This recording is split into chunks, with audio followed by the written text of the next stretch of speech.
Polda Metro Jaya bersama Komisi Perlindungan Anak Indonesia dan Kementerian Sosial Republik Indonesia berhasil melakukan evakuasi terhadap 5 orang anak yang diduga menjadi korban kekerasan oleh kedua orang tua kandung mereka. Penggerbekan dilakukan oleh tim Polda dan KPAI berdasarkan laporan masyarakat dan juga informasi dari media sosial. Masyarakat kesal atas tindakan orang tua terhadap anak-anak kandungnya tersebut tidak wajar dan juga tidak manusiawi.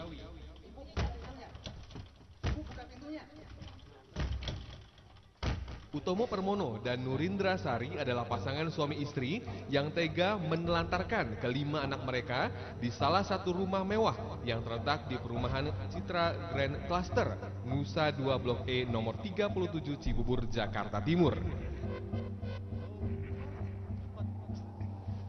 Belakangan juga terungkap, dua orang tua penelantar anak itu diduga pecandu narkoba.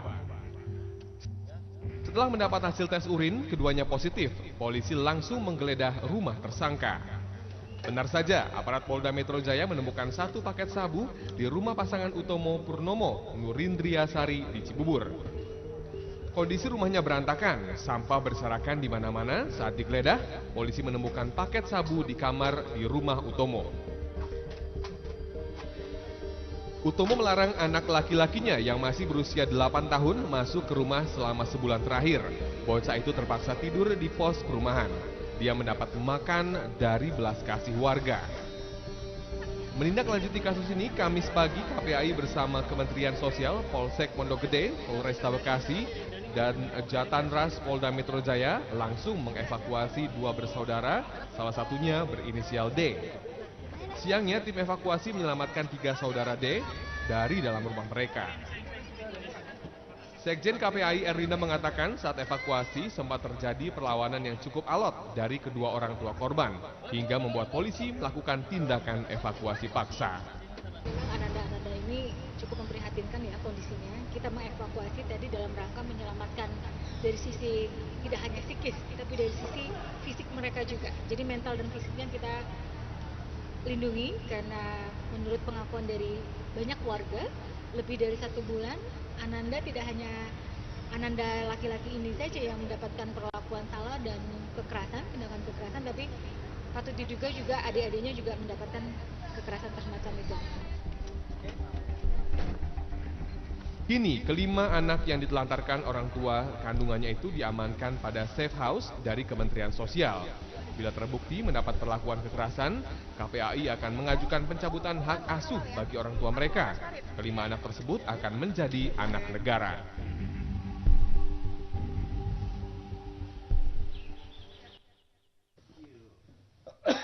Yaitu dia balada orang tua penelantar anak yang menjadi trending topik beberapa hari belakangan, di mana orang tua menelantarkan 5 anaknya di kawasan Cibubur, Jakarta Timur.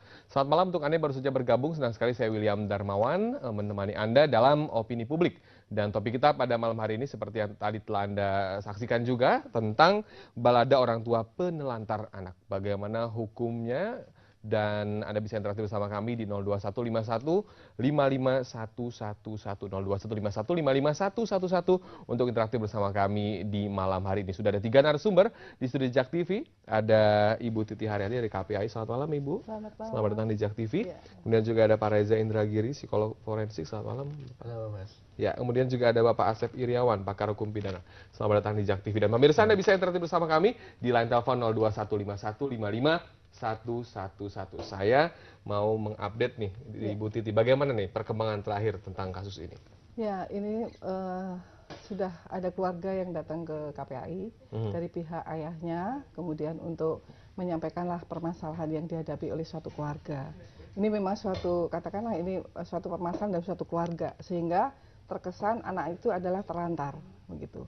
Tapi ketelantaran ini kan memang harus kita lihat dulu bagaimana kondisi orang tuanya yang sekarang sedang dilakukan suatu assessment dari KPAI dengan Kementerian Sosial untuk mengetahui permasalahan apa yang menyebabkan sehingga terjadi penelantaran kepada kelima anak ini.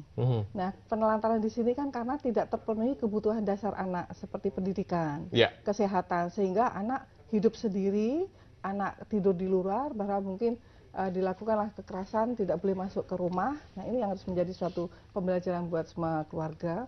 Oleh karena itu perlu ada suatu assessment, suatu telaah untuk mengetahui permasalahan yang menyebabkan terjadinya penelantaran kepada anak. Sebetulnya dugaan dari permasalahan ini apa sih penyebabnya? Ya, karena anak kan tidur di luar. Ya.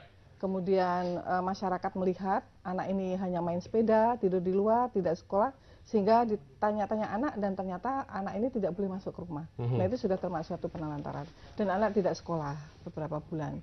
Nah, untuk anak yang pertama, kedua itu kan kembar. Itu kalau ditanya tentang pendidikannya, bagaimana sekolah atau tidak, masih tertutup, masih terkesan, terlihat anak ini masih mengalami suatu, mungkin ada suatu trauma atau mungkin stres ya. Kalau saya lihat mungkin depresi masih harus dipelajari ya untuk kepada tingkat itu. Namun kalau misalnya ini terjadi, maka harus dipelajari dulu nih penyebabnya apa. Kan tidak ada mungkin hewan aja juga nggak, ayam aja juga pasti memberikan makan ambil untuk anaknya, masa manusia seperti itu. Pasti ada penyebabnya apa. Itu yang menyebabkan. Nah, ini yang sedang ditelaah, yang sedang dipelajari untuk melakukan assessment, nanti mengambil langkah-langkah berikutnya. Tentu terakhirnya adalah harus ada yang namanya rehabilitasi. Ya, Pak Reza, bagaimana Anda menanggapi kasus ini? Orang tua menelantarkan anak. Ini kan bukan kasus yang pertama ya, tapi ini cukup besar karena situasinya juga sangat kompleks itu ya. Ada 5 anak langsung ditelantarkan. Ya, situasi kompleks itu membuktikan bahwa memang kita harus sangat berhati-hati, sekali lagi sangat berhati-hati dalam melakukan pendekatan atau penanganan kasus macam ini. Dan saya apresiasi dengan kalimat-kalimat yang digunakan oleh Bu Titi tadi. Dengan segala hormat Bu Titi, ya masih ada beberapa rekan kerja atau mitra kita di KPAI yang sangat tidak hati-hati dalam mengeluarkan pernyataan, dan menurut saya itu bisa membuat situasi semakin memburuk. Terlepas dari itu, yang sedang kita saksikan adalah sebuah bukti nyata bahwa status sebagai orang tua biologis tidak serta-merta akan menjadikan mereka sebagai orang tua yang efektif. Bisa kita katakan orang yang mengasuh anak akan berperan sebagai orang tua yang efektif, betapapun bukan orang tua biologis, manakala orang tua tersebut bisa, atau pengasuh tersebut bisa memenuhi kepentingan terbaik anak. Tapi dalam kasus ini terlihat gamblang betapa kebutuhan-kebutuhan mendasar anak-anak tersebut, kepentingan-kepentingan terbaik anak tersebut tidak terlindungi dan tidak terrealisasi. Kalau kita mau bicara tentang pasal-pasal pidana segala macam, banyak sekali di Undang-Undang Perlindungan Anak. Tetapi saya berpikiran bahwa titik hilir dari kasus ini bukanlah ada yang dipenjara, bukanlah ada yang didenda. Tapi bagaimana keutuhan keluarga itu bisa dikembalikan seperti sedia kala. Bagaimana antara orang tua dan anak bisa diintegrasikan kembali menjadi satu kesatuan yang utuh. Itu sebabnya logika-logika pidana sebaiknya menurut saya untuk tahap ini sebaiknya dikesampingkan saja. Tapi kan ini sebetulnya sudah diberikan peringatan, Pak. Kalau kasus yang ini ya, faktanya ya, bahwa sebelumnya telah diberi peringatan sehingga dicoba kembali untuk merajut hubungan dengan keluarga, tapi akhirnya gagal sampai terjadi seperti ini lagi. Kegagalan orang tua atau kegagalan pengasuh untuk menjadi orang tua yang efektif itu tidak cukup dengan peringatan. Mereka harus diedukasi ulang. Itu sebabnya ada istilah kursus pengasuhan atau parenting course, ada terapi keluarga, konseling keluarga, dan seterusnya. Dan itu butuh proses. Keterlibatan dari semua pihak plus intervensi dari pihak-pihak yang kompeten. Tidak cukup hanya dengan peringatan-peringatan saja. Saya menaruh apresiasi tinggi bahwa teman-teman di Polda Metro Jaya sudah datang ke lokasi dan melakukan langkah-langkah yang mereka sebut sebagai pengamanan terhadap anak-anak tersebut. Tetapi sekali lagi, karena ada sebuah kompleksitas yang luar biasa dalam kasus ini, maka sekali lagi langkah-langkah hukum, apalagi yang sifatnya pemidanaan, yang berujung pada jatuhnya denda, dikirimnya orang ke penjara, sebaiknya ditutup dulu. Jadi masih ada kemungkinan jalan terbaiknya ya? Oh jelas. Baik ke Pak Asep, nah ini dari sudut pandang hukum pidana nih, bagaimana Anda menanggapi kasus ini? Gini, kalau hukum pidana itu barang siapa ya perbuatannya dapat dipertanggungjawabkan. Artinya misalnya ketika orang itu misalnya nggak sakit jiwa, maka bisa diproses. Tapi ketika orang itu melakukan perbuatan pidana dan memenuhi unsurnya, misalkan dalam kasus ini nanti penyidik menemukan fakta-fakta itu perbuatan bisa dipertanggungjawabkan. Kalau lihat sekarang kita lihatnya kan di media, emang kita bisa kena pidana. Gitu kan setidaknya di undang-undang Perlindungan Anak pasal 76 B sama C gitu kan ancaman cukup berat juga gitu kan. Terus kemudian juga undang-undang KDRT ya pasal 445 itu bisa kena. Sekali lagi kalau memang orang itu bisa melakukan, bisa dipertanggungjawabkan. Tapi kalau misalkan selama ini ada proses assessment, ada proses konseling yang dilakukan, ada sesuatu terhadap orang tua itu, memang nggak bisa dipertanggungjawabkan pidananya. Tapi ketika orang itu masih sebagai subjek hukum bisa dipertanggungjawabkan, suka nggak suka memang pidana akan kena gitu kan. Nah masalahnya apa?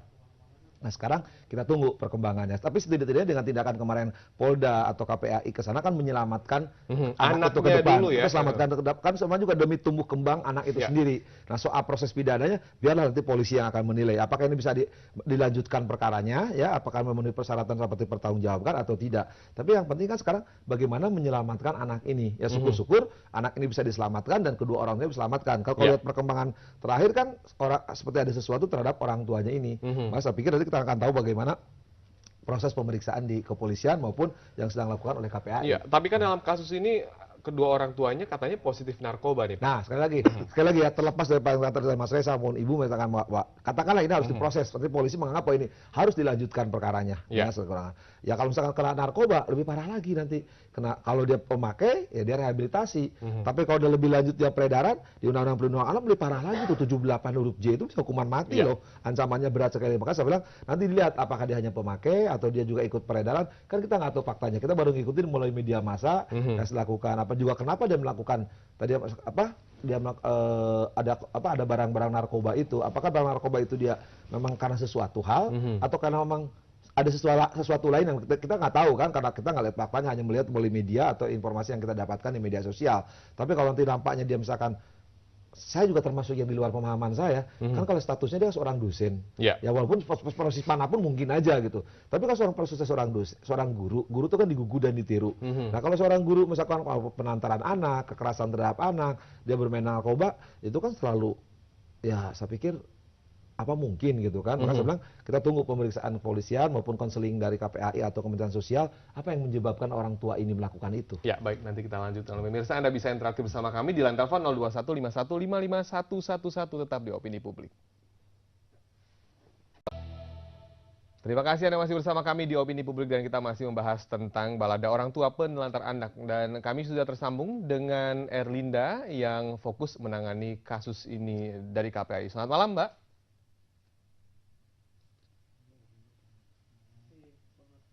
Ya, halo selamat malam Mbak Erlinda.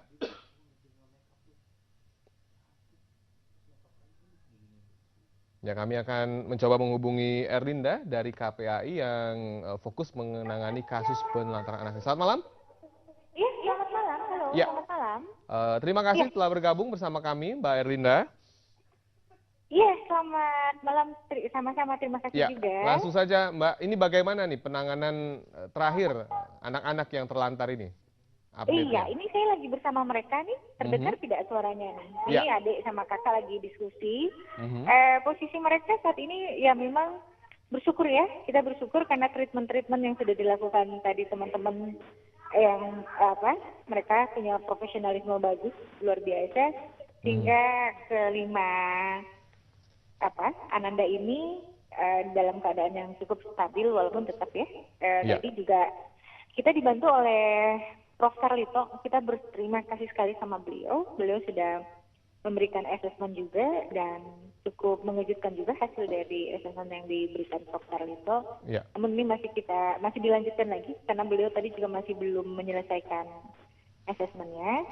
Tapi paling tidak untuk utama kita mengkondisikan kelima anak ini untuk stabil dalam keceriaan.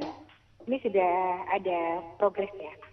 Ya, tapi apakah masih terlihat wajah-wajah atau juga mereka terlihat trauma gitu, Mbak? Masih, jadi sesaat masih, dan apalagi kalau terkena blitz ataupun tiba-tiba lampu yang berkedip, nah itu mereka langsung trauma.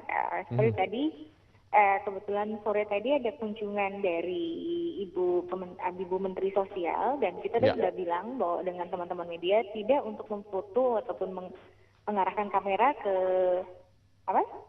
anak-anak seperti itu. Nah, ternyata ada masih teman-teman juga yang mungkin penasaran sehingga akhirnya ketiga adik tadi itu benar-benar sangat trauma dan mereka langsung mengumpet di kolong meja ya. Nah, itu tadi. Nah, harapannya mungkin ayo teman-teman kita bangun yuk bahwa kan sudah ada Undang-Undang Perlindungan Anak, Sistem Peradilan Pidana Anak untuk identitas korban kan memang dirahasiakan dan ya mohon tidak untuk diungkap dengan jelas siapa anak-anak ini begitu. Ya. Sekali lagi mohon dukungannya itu. Ya, bagaimana Ya. juga dengan kedua orang tua yang pelaku penelantar ini, apa yang bisa dikabarkan ke Ya, pemirsa ini? ternyata kita juga apa yang kita khawatirkan ternyata terbukti. Tadi sudah dirilis juga dari Polda atas temuan-temuan yang terjadi di lapangan. Ternyata kedua orang tuanya ini menggunakan narkoba ya. Ya. Dan itu ditemukan juga barang bukti di kamar atas yang memang tidak dibolehkan oleh siapapun masuk. Dan setelah tes urin pun juga ternyata positif. Nah, ini akan didalami lebih lanjut oleh pihak aparat penegak hukum kita. Ya. Seperti apa. Namun yang pasti kondisi orang tuanya, karena tadi saya memang ke Polda dan saya melanjutkan untuk BAP, kondisi mereka masih tampak terlihat ya biasa-biasa saja, namun tidak tampak terlihat adanya sesuatu hal yang mengkhawatirkan lah. Ya. Satu lagi, apakah ada indikasi mereka kedua orang tua ini terkena gangguan jiwa gitu, Mbak? Kalau untuk hal itu sepertinya tidak ya. Kayaknya terlalu dini kalau kita mengatakan demikian. Ya. Sejauh ini masih dalam tataran normal saja. Dan mungkin ya seperti yang kita khawatirkan saja bahwa mereka ini memang di bawah pengaruh mungkin alkohol ataupun narkoba. Namun dengan rilis dari pihak Polda dengan hal yang semacam itu ya kita sudah tahu berarti memang mereka mengkonsumsi semacam Ya. itu. Baik, terima kasih Mbak Erlinda atas waktunya telah bergabung bersama kami. Mohon maaf ya di ini Opini bersama anak-anak jadinya Publik. kondisinya seperti Dan ini. Oke, semoga terima kasih, sukses selalu. Iya, terima terima kasih, selamat kasih, malam. mohon dukungannya. Iya, selamat malam. Selamat malam. Baik, sebelum ke Ibu Titi saya ke Pak Reza. Pak Reza, bagaimana Anda menanggapi tadi pernyataan dari Erlinda yang update sekali itu? Ada beberapa hal yang menurut saya tidak sinkron. Kalau kemudian dinyatakan terbukti menggunakan narkoba, di urinnya terkandung narkoba, tapi pada saat yang sama dikatakan juga tidak mengkhawatirkan alias biasa-biasa saja, saya memilih untuk menganggap itu sebagai informasi yang belum valid. Ya. Lebih baik kita menunggu sampai ada betul-betul pernyataan resmi dari pihak kepolisian. Karena dengan segala hormat, apabila kemudian pernyataan yang menurut saya tidak kongruen semacam itu dikeluarkan oleh seorang pejabat publik, menurut saya justru malah kontraproduktif. Terlepas dari itu, saya masih mempertanyakan apakah pemisahan anak dari orang tua dalam kasus ini betul-betul harus dijadikan sebuah langkah mutlak. Ya. Kalau kita buka di Undang-Undang Perlindungan Anak, memang pemisahan antara anak dan orang tua itu dimungkinkan. Tetapi harus berdasarkan penetapan pengadilan kalau saya tidak salah. Itu satu. Dan yang kedua harus dijadikan sebagai opsi terakhir, dua. Dan yang ketiga harus didahului dengan proses evaluasi, custody evaluation misalnya, atau evaluasi hak kuasa asuh, misalnya seperti itu. Nah, benar penggunaan atau penyalahgunaan narkoba kita tidak berkompromi dengan itu. Ya. Tetapi tidak serta-merta bahwa penyalahgunaan narkoba akan membuat attachment, ikatan emosional antara anak dan orang tua menjadi putus secara serta-merta. Karena tetap harus sudah cari tahu. Sesungguhnya penyalahgunaan narkoba itu disebabkan oleh apa? Anggaplah orang tua sudah menyalahgunakan narkoba dan itu salah. Tetapi kalau kemudian selama ini ikatan emosional antara anak dan orang tua relatif normal, maka saya khawatir bahwa pemisahan di situ justru akan berakibat kontraproduktif. Ya. Tadi siang saya baca di media online bahwa salah seorang komisioner KPAI menggunakan istilah depresi, trauma, dan seterusnya. Harap hati-hati sekali lagi, depresi, trauma adalah istilah yang sangat-sangat klinis, yang harus dikemukakan dengan cara yang sangat-sangat terukur. Ya. Alih-alih menunjukkan kepedulian, justru saya khawatir pernyataan-pernyataan semacam ini hanya memberikan sebuah stigma tanpa sadar kepada anak-anak. Yang sudah jelas itu juga tidak akan berpengaruh positif terhadap proses tumbuh kembang anak. Ya, jadi harus ditinjau kembali ya. Harus Karena ini sangat sensitif ya, hubungan anak dengan orang tua. Betul. Baik, nanti kita lanjutkan pemirsa, jangan kemana-mana, kami akan kembali setelah yang berikut ini. Masih bersama kami di Opini Publik dan masih membahas tentang balada orang tua penelantar anak. Pak Asep, nah tadi kan sudah dijelaskan ya bahwa ada indikasi narkoba dan lain, tapi masih dipelajari lagi. Nah, harus dipelajari lagi. Memang kasus kejadian orang tua menelantarkan anak itu banyak ya Pak, dan hukumnya seperti apa sih yang telah terjadi? Ya kan sekali lagi ya, di Indonesia itu termasuk undang-undang mengatur anak itu termasuk yang sangat banyak ya. Bahkan perkembangan-perkembangan selalu diupdate oleh perundang, termasuk yang terakhir juga 2014. Nah sekarang yang penting ketika penelantaran anak ya kebanyakan biasanya jarang ya, jarang untuk kemukakan ke meja sidang, ke publik. Karena itu katakan Mas Reza, bagaimana hubungan anak dengan orang tua tidak terpisahkan. Ketika orang tua misalkan ditahan, terus siapa yang menanggung anak? Itu persoalan juga kan. Nah ini juga yang seperti yang sekarang kalau terjadi. Katakan lagi ya, informasi yang terakhir tadi dari Bu Erlinda, bapak ibu ini kena narkotika. Pas ujinya kan karena pemakai, katakan dengan sekali pemakai, katakanlah. Dia juga direhabilitasi. Ketika direhabilitasi akan terpisahkan juga dengan anak gitu kan. Nah ini juga memang jadi persoalan hukum. Ya, pasti penegak hukum harus memikirkan jauh. Nah kalau misalkan ternyata bisa dipertanggungjawabkan dalam kata tadi yang dikatakan kalau menurut Pak Reza sangat kasar, misalkan orang tuanya depresi, itu malah nggak bisa diproses karena orangnya dalam keadaan tidak bisa dipertanggungjawabkan secara pidana. Nah ketika orang tidak bisa dipertanggungjawabkan secara pidana, masalahnya apa? Nanti juga apakah bisa juga mengurus anak ini? Nah ini mungkin tadi kewajiban ibu orang KPAI bagaimana menyatukan anaknya dengan orang tua dalam keadaan entah itu direhabilitasi, orang tua misalkan dalam keadaan tanda petik sekali mohon maaf istilah-istilah dia dalam tidak bisa dipertanggungjawabkan tadi ya. Nah ini juga jadi persoalan. Nah kalau persoalan hukum sih gampang sekali lagi ya. Kalau memang bisa dipertanggungjawabkan orang itu gampang diproses aja kan unsur gampang. Selama ini juga makanya persoalan tentang anak unsur-unsur yang melakukan tindak pidana melanggar undang-undang anak jarang ke pengadilan karena persoalan tadi hubungan bagaimana relasi antara anak dan orang tua. Karena persoalan tidak menyelesaikan masalah ketika orang tua harus dipenjara, siapa yang bertanggung jawab anak? Justru akan lebih membahayakan lagi pengaturan anak, apalagi anaknya lebih dari satu. Persoalannya tidak jadi hitam putih lagi. Makanya saya bilang tadi yang jadi dilema tadi ketika direhabilitasi gimana, ketika orang tua direhabilitasi bagaimana, ketika orang tua dipenjara gimana. Tadi saya bilang perlindungan anak tujuannya apa? Tumbuh kembang anak itu harus dijaga.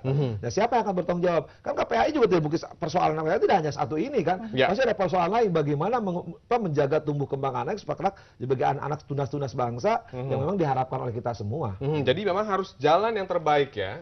Yang diambil gitu ya. Tidak bisa tadi hitam dan putih saja ya. Makanya pidana tuh gini, itu ultimatum remedium itu bagaimana proses itu harus dilanjutkan ke pengadilan kalau memang nanti justru kalau membahayakan kepentingan anak, bahasa sederhana gini, akan berwujud manfaat atau mudaratnya lah gitu bahasa sederhananya. Kalau memang akan menyebabkan mudaratnya lebih banyak, ngapain diproses orang tua itu?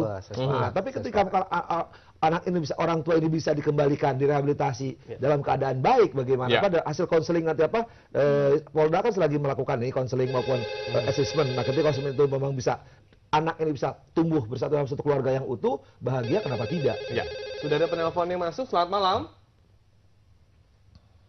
Halo, selamat malam. Selamat malam. Dengan Bapak siapa di mana? Di Tangerang. Ya, silakan komentar Anda, Bapak. Ini maraknya tindak berbagai kejahatan yang semakin meningkat dari mulai kejahatan narkoba, kejahatan prostitusi, kejahatan koruptor, dan kejahatan pada anak yang salah satunya sedang dibahas ini. Ini tentu ini adalah sebuah PR untuk pemerintah ya, di mana dalam penegakan hukum tak terlepas dari penegakan hukum yang lemah ini. Ya.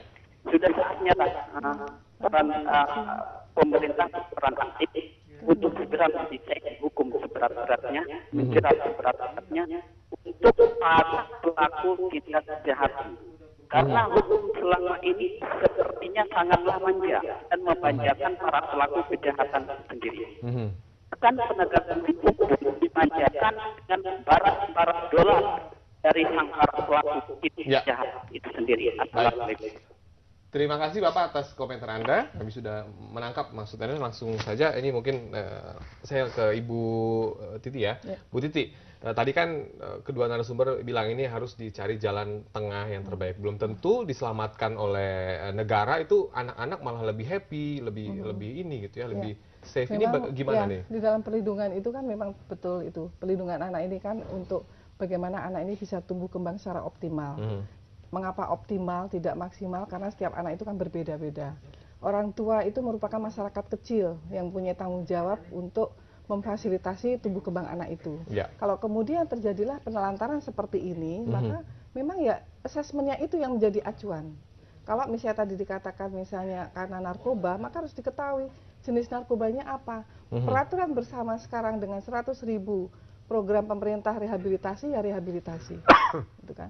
Pada saat rehabilitasi itu nanti kan ada apakah itu proses dengan jalan pengobatan berjalan atau menginap dan sebagainya sesuai dengan hasil asesmen ini.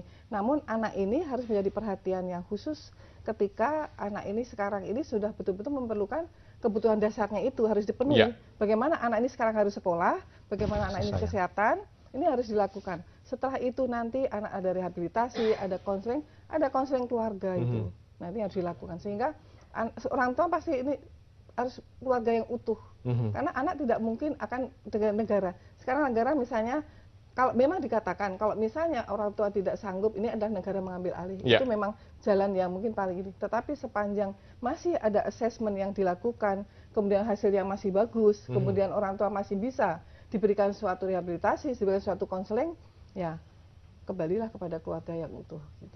Tapi kan kalau kita lihat kondisi rumahnya dari gambar tadi ya, ini kan sangat tidak layak untuk anak-anak. Ini bagaimana? Nah ini harus diketahui ini. Mengapa ini berapa lama terjadi, kenapa sampai seperti ini terjadi. Ini kan kalau orang sudah menggunakan narkoba itu semua adalah di bawah abang sadar.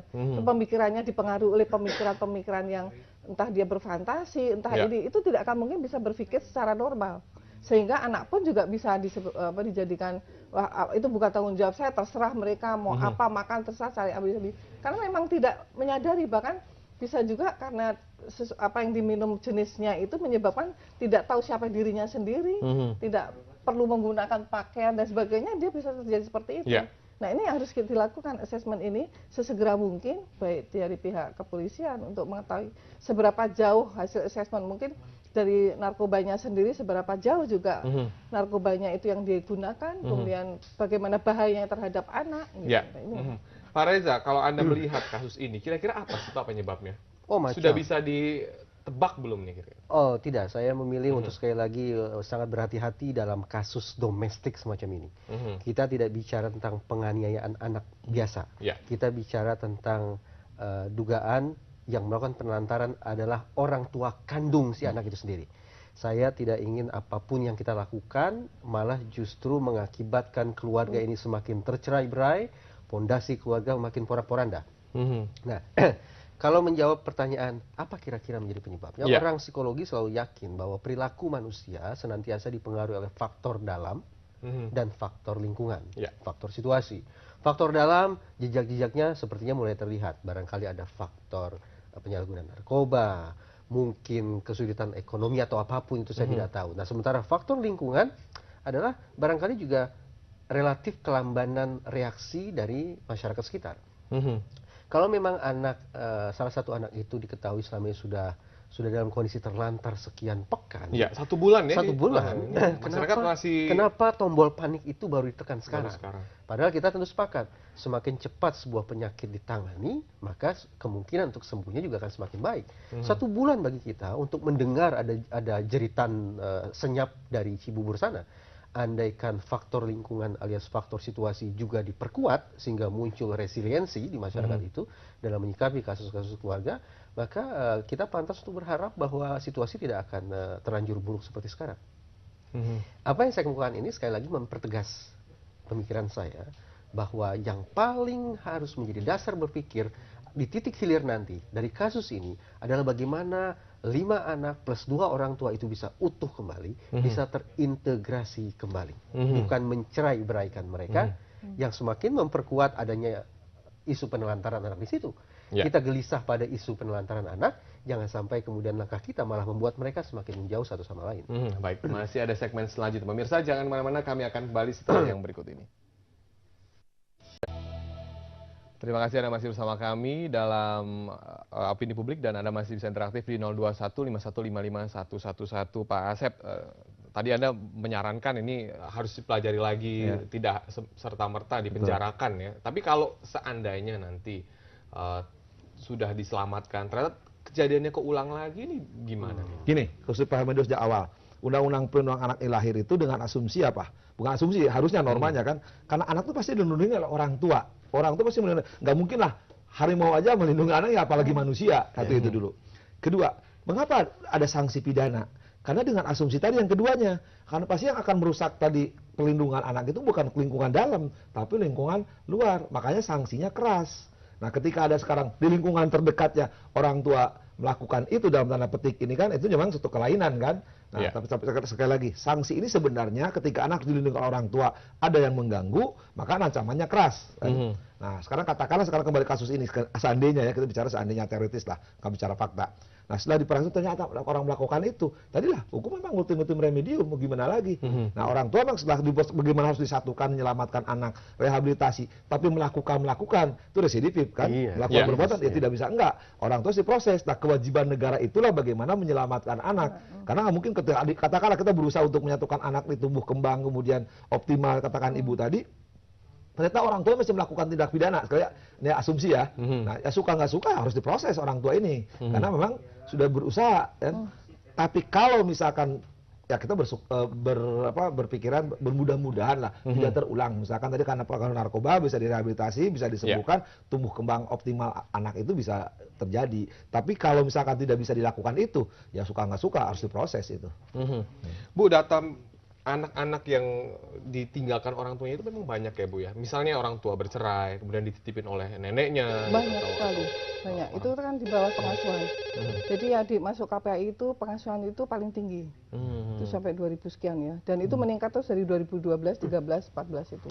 Penelantaran, kekerasan, diskriminasi itu. Jadi sebenarnya penelantaran itu tidak seperti yang sekarang ini, termasuk yang psikis, penelantaran psikis, kekerasan psikis itu termasuk juga melanggar dalam undang-undang itu. Gitu. Termasuk juga tidak memberikan pendidikan. Tidak memberikan pendidikan. Ya. Bukan Mas William tanya kalau data, selama ini dilakukan lebih banyak dilakukan oleh pihak luar atau lingkungan dalam terdekat Bu? Data di KPAI? Dari dalam. Dari dalam malah? Dari dalam, iya. Bukan kayak orang tua gitu yang melakukan? Diskriminasi orang tua misalnya dengan membentak itu dari orang tua sendiri, dari keluarga sendiri gitu. Dari kan dalam, di Indonesia kan ada keluarga inti, keluarga besar. Keluarga inti ayah ibu, perlakuan ibu sendiri. Ketika orang tuanya bercerai, nah hak asuh kepada ibunya, kemudian ibunya nggak sanggup mau dipindahkan ke asuh orang tuanya, ke ayahnya nggak mau juga banyak. Akhirnya dititipkanlah ke keluarga atau titipkanlah ini. Memang kalau misalnya di dalam dikatakan kalau misalnya orang tua ini keluarga kan masyarakat kecil ini tidak sanggup, tidak mampu, tidak bisa untuk memberikan suatu pelindungan kepada anak dalam memberikan kebutuhan dasar anak, pemerintah memang bisa mengambil anak itu menjadi anak negara. Gitu. Nah, anak negara ini di bawah Kementerian Sosial. Gitu. Nah, itu. Sudah ada penelponnya masuk. Selamat malam. Selamat malam Pak. Assalamualaikum. Waalaikumsalam warahmatullahi wabarakatuh. Dengan Bapak siapa di mana? Agus di Pisau, Tangerang. Ya, silakan Pak Agus komentar Anda. Ya, terus terang pertama saya sangat ada orang tua yang berpendidikan tinggi masih bisa berlaku jolim terhadap anak-anaknya Pak ya. Nah ini jadi kalau menurut pendapat saya Pak tadi Pak Kang Asep tadi bilang kalau sinat sama anaknya kan ini manusia berpendidikan tinggi begitu. Biasa hanya saran aja seyogyanya sih. Kejadian ini ya baiknya kalau memang keluarga itu beragama Islam, masukin aja anaknya ke pesantren, terus suruh keluarganya membiayai, gitu kan? Kalau memang keluarga yang nggak bisa membiayai ya departemen sosial lah, itu yang ini. Tapi saya yakin keluarganya kayaknya berada itu karena kan katanya pendidikannya S3 katanya. Purek 3 ya. Masa purek 3 nggak sanggup membiayai ya kan, katanya gaji cuma berapa 1,2 juta kita nggak tahu. Harusnya dia kan bisa cari usaha sampingan kan kalau udah S3 gitu. Baik, terima kasih itu aja Pak, baiknya masukin pesantren aja Pak biar dimasuki agama. Nanti akan kami tanggapi setelah yang berikut ini. Terima kasih Anda masih bersama kami di Opini Publik dan tanggapan penelpon tadi ya. Saya mungkin Pak Reza masukin pesantren katanya. Bagaimana? Begini, ketika kita berhadapan dengan kasus macam ini, kita tidak bisa berpikiran secara parsial, anak ditangani atau orang tua ditangani. Tidak bisa. Semua harus ditangani. Itu sebabnya sejak awal saya berpikiran penanganan terhadap kasus ini betul-betul harus menyatukan mereka kembali. Ada pemikiran untuk memasukkan ke pesantren, saya pikir suatu hal yang pantas untuk dipertimbangkan dengan asumsi bahwa pesantren menyajikan lingkungan yang aman, yang terorganisasi secara rapi, sehingga proses pematangan atau pendewasaan anak juga bisa berlangsung lebih baik atau lebih optimal lagi. Sah-sah saja. Tapi sekali lagi, tidak hanya cukup anaknya saja yang diintervensi atau ditangani, tapi juga orang tuanya pun harus dipertimbangkan. Jangan-jangan harus masuk pesantren sama-sama. Jadi tujuannya dari kasus ini adalah menyatukan kembali. Pak Asef, ini segmen terakhir, silakan apa yang disampaikan terkait topik kita. Gini, ketika misalkan kita ini dipisahkan ke pesantren, itu juga tidak jaminan, ya. Karena apa? Ada satu nilai yang tidak akan ternilai dengan apapun, yaitu kasih sayang hubungan anak dan orang tua, ya. Yang itu yang tidak boleh terpisahkan. Orang memang salah satu solusi ke pesantren, ke pendidikan masalahnya. Nah, kalau misalnya satu keluarga nggak ada masalah. Tapi tadi saya tanya ke ibu, ya yang kasus ini kan tidak hanya satu, dua. Masalahnya apa? Ketika ini dipisahkan ke pesantren atau pendidikan, apa negara hadir untuk sekian banyak, sekian ribuan ya? Nah, bisa menyelesaikan persoalan. Persoalan yang paling gampang sekali lagi hanya satu kok.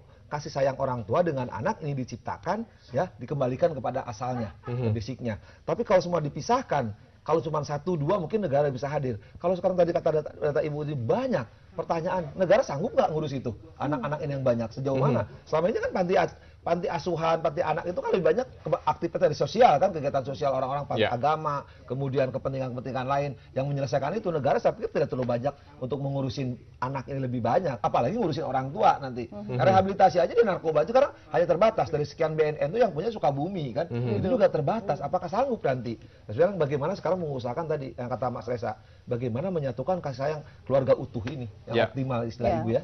Pak Reza, segmen terakhir ada yang sampaikan lagi sedikit?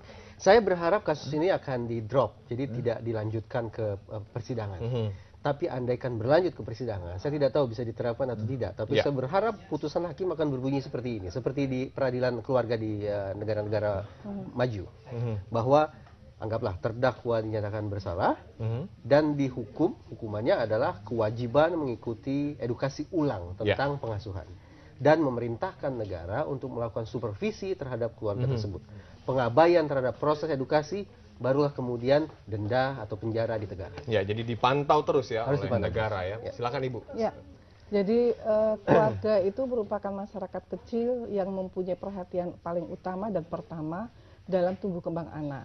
Kemudian lingkungan sekolah, lingkungan masyarakat, sehingga kita mari sama-sama memberikan perlindungan kepada anak supaya anak ini tumbuh kembang lepas dari hambatan, ancaman ataupun gangguan-gangguan yang mempengaruhi atau menghambat dalam tumbuh kembangnya.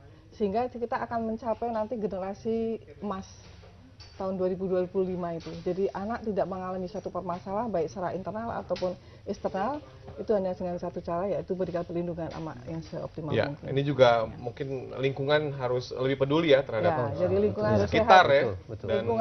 Lingkungan keluarga sehat, keluarga yang sehat jasmani rohani, lingkungan tempat tinggal juga harus yang sehat jasmaninya, itu interaksi sosial dilakukan dengan baik, sehingga anak itu mengalami proses perkembangannya, mengalami tugas-tugas perkembangan itu, pola-polanya itu terpola dan siap untuk menjadi generasi penerus. Tapi ini mungkin catatan juga kalau ada masyarakat melihat ada anak yang terlantar, ditelantar oleh orang tuanya, harusnya segera melapor segera ya. melaporkan. Ke KPAI juga bisa itu.